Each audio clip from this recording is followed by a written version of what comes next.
विवादों में गिरी trainee IAS पूजा खेडकर को आज पटियाला हाउस कोर्ट से राहत नहीं मिल पाई। इस पर रिपोर्ट देखिए। आईएएस पूजा खेडकर मामले में अब नया मोड़ आ गया है। ट्रेनी आईएएस पूजा खेडकर की अग्रिम जमानत याचिका पर सुनवाई आज टल गई। अब इस मामले पर पटियाला हाउस कोर्ट में कल सुनवाई होगी। उन्हें कोर्ट से तत्काल राहत नहीं मिल पाई। सरकारी वकील ने बताया कि मामले में नया पब्लिक प्रोसिक्यूटर नियुक्त हुआ है। ऐसे में कल तक मामले की सुनवाई टल गई है। तो पूजा के वकील ने कहा कि उनको मामले में 2 बार शो कॉज नोटिस जारी हो चुका है, इसलिए संरक्षण की मांग कर रहे हैं। अब पूजा खेडकर की अग्रिम जमानत याचिका पर पटियाला हाउस कोर्ट कल सुबह 10 बजे सुनवाई करेगा। इससे पहले पूजा के खिलाफ दिल्ली पुलिस की क्राइम ब्रांच ने यूपीएससी की शिकायत पर केस दर्ज किया था। अपने पद का दुरुपयोग के आरोप के बाद उनका पुणे से वाशिम में तबादला किया गया था। आरोप है कि पूजा खेडकर के पास बेशुमार प्रॉपर्टी है। तो महाराष्ट्र सरकार ने भी ट्रेनी आईएएस पूजा खेडकर की ट्रेनिंग पर रोक लगाई हुई है। सरकार ने पूजा को फील्ड पोस्टिंग से हटाकर मसूरी की लाल बहादुर शास्त्री राष्ट्रीय प्रशासन अकादमी में रिपोर्ट करने का ऑर्डर दिया था। नवी मुंबई के यशश्री शिंदे मर्डर केस के मुख्य आरोपी दाऊद शेख को गिरफ्तार कर लिया गया है। पुलिस ने उसे कर्नाटक के गुलबर्गा से गिरफ्तार किया। दाऊद शेख, जिसकी तलाश में 5 दिनों से पुलिस लगी थी, उसे आखिरकार कर्नाटक के गुलबर्गा से पुलिस ने ढूंढ निकाला।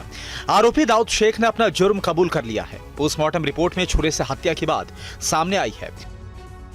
पुलिस ने 25 जुलाई को हुई हत्या के बाद सीसीटीवी भी खंगाला, जिसमें साफ साफ देखा जा सकता है कि दाऊद यशश्री के पीछे जाता हुआ दिखता है। ये वीडियो 25 जुलाई का है, जिसमें देख सकते हैं कि 2:14 पर यशश्री छाते के साथ फोन पर बात करते हुए जा रही है और उसके ठीक पीछे 8 मिनट के बाद दाऊद शेख जाता हुआ नजर आ रहा है। दाऊद ने पहचान छिपाने की कोशिश की थी, मुंह पर कपड़ा और सिर पर टोपी लगाई थी। बताया जाता है कि इसी जगह पर यशश्री का फोन बंद हुआ था। बताया जाता है कि उसने हत्या के इरादे से ही यशश्री को बुलाया था। पुलिस को हत्या वाली जगह पर दाऊद की मौजूदगी के सबूत मिले हैं। हत्या के बाद वो फरार हो गया था, जिसके बाद पुलिस ने कई टीमों को कर्नाटक भेजा था। कर्नाटक से दाऊद की गिरफ्तारी के साथ ही मोहसिन नाम के एक और शख्स को भी हिरासत में लिया गया है। यशश्री अपने घर की बड़ी बेटी थी। आर्थिक स्थिति ठीक ना होने की वजह से पिता का हाथ भी बटाती थी। यशश्री की हत्या के बाद परिवार टूट चुका है और परिजनों ने भी कहा कि जिस तरह से यशश्री के साथ बर्बरता हुई है, दाऊद की फांसी से कम उन्हें कुछ मंजूर नहीं।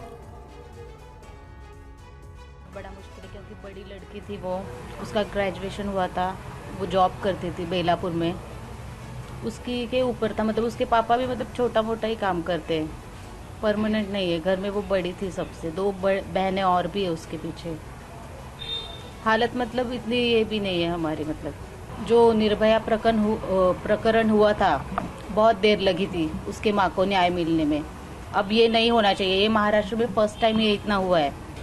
तो जो सरकार ने जो मतलब प्रेशराइज रखा है ना पुलिस को, मतलब 24 घंटे में केस जो लेते हैं ना मिसिंग कंप्लेंट, उसके ऊपर कुछ तो भी थोड़ा सा मतलब ध्यान दे के वो जो नियम है ना वो चेंज करने चाहिए फिर से। ऐसे मतलब बच्चियों के साथ ऐसा नहीं होना चाहिए। फांसी देनी चाहिए सर। इतना मतलब उसने तड़पाया, उसके पूरे चेहरे को खराब कर दिया है।